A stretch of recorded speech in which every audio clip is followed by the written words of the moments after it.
Hello, entrepreneur. We're still talking about business, but we're going to talk about it from a different angle. And for those of you who will be watching this on my YouTube channel, Candid with Kim, just know that you know how I am, and you know that Candid with Kim, I address a lot of things. And, really everything goes back to business, period. So this one is about having a voice. And I was thinking and thinking last night. We're coming up on Thanksgiving, and I am thankful. And one of the things I am thankful for is my voice. As a child, I've always had a voice.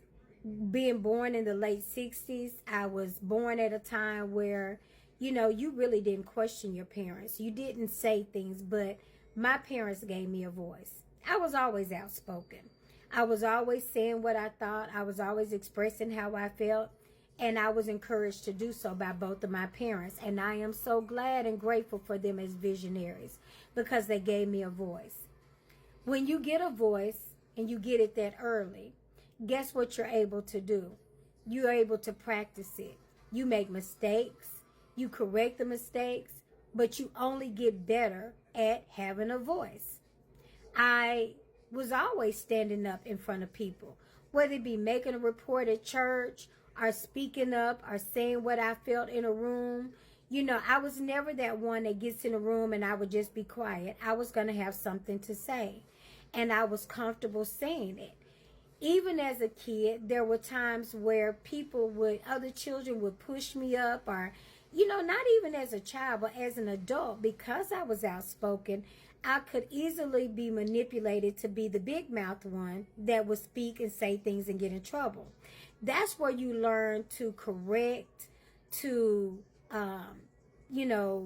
tone up the edges, learn when to speak, when not to speak, when you're being manipulated, when you're being used. Because when you got a big mouth, people like to use you like a dog.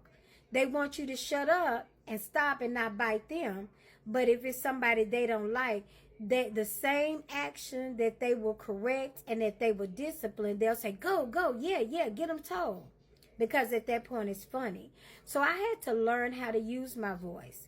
I had to learn to use my voice for me and to save it for me, because it wasn't my job to fight everybody's battle. That's why I'm talking and having this series about having a voice. I thank you, Mom and Daddy, for my gift. I thank you, Mom in heaven, and Daddy is still here, for the gift of my voice. But I want you to have a voice. Do you know how powerful it is to be able to speak and to be able to say how you feel? I went through a period. Now, mind you, I just told you that I've always had a voice. But when you start to interact with people, and I kind of gave you some scenarios where people will make you question and hold back on how you feel as if it's wrong. But see, I've always been the person, because, maybe it's because I was my mom's only child.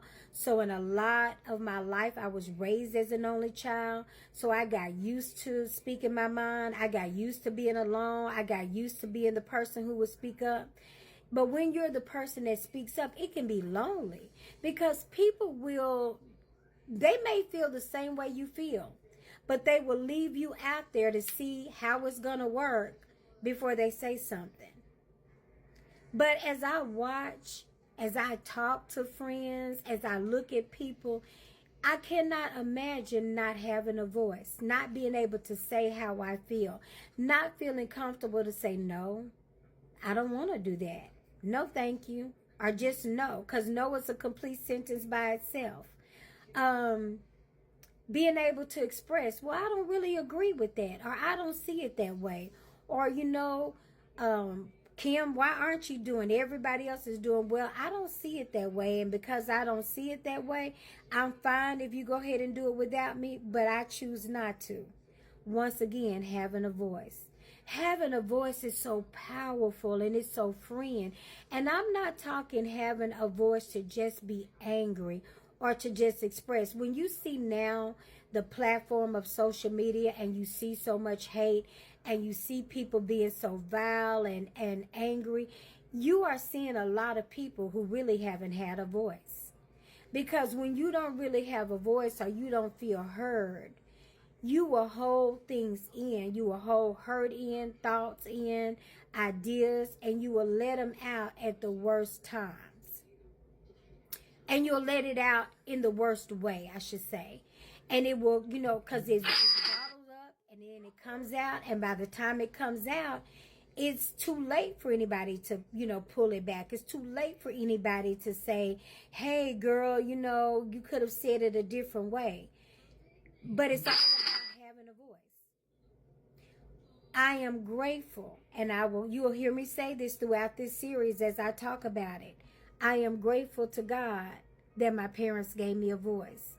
I'm grateful that I'm able to communicate and use my voice to talk about difficult things. Do you know that relationships, marriages, relationships period, whether it be mother to child, father to child, siblings, husband and wife, cousins, families, you are literally being destroyed and going through periods of not communicating only because they don't have a voice and they don't understand how to use the voice. They are talking, their words coming out. People are posting everything.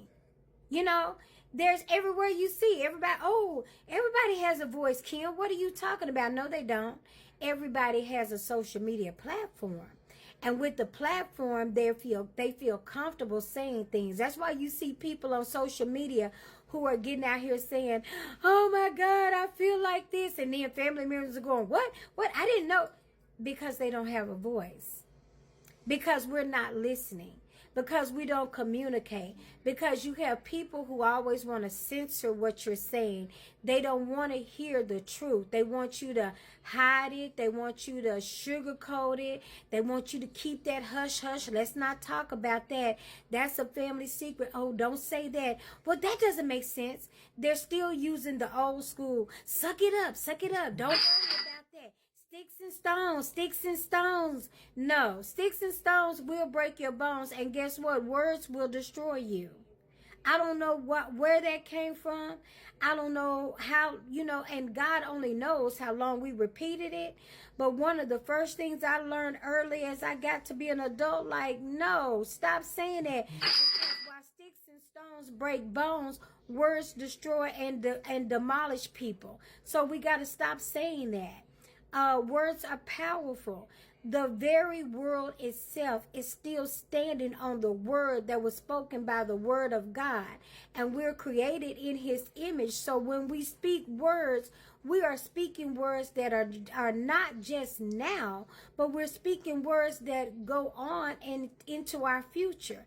And until you speak corrective words, until you pull things back, you are standing on words that you didn't even mean to say. Have you ever said, I hate this person. I want them dead. They make me mad, blah, blah. And you never go back and pull those words back. You never go back and correct them. You never go back. And a lot of times the anger that we speak and the forcefulness of words and the choice of words go back to not having a voice. Because when you don't have a voice, you don't get to practice communication. When you don't have a voice, you don't practice and talk about how you feel when you're angry. You don't know what that looks like. You don't know what it sounds like. When you don't have a voice, you feel like you don't have the ear of people either.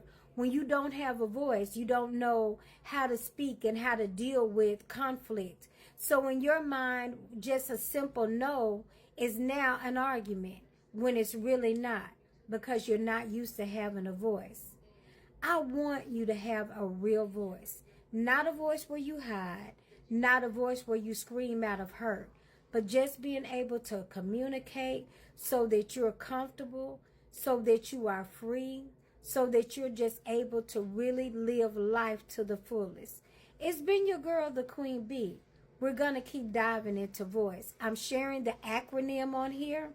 I hope it is a blessing to you.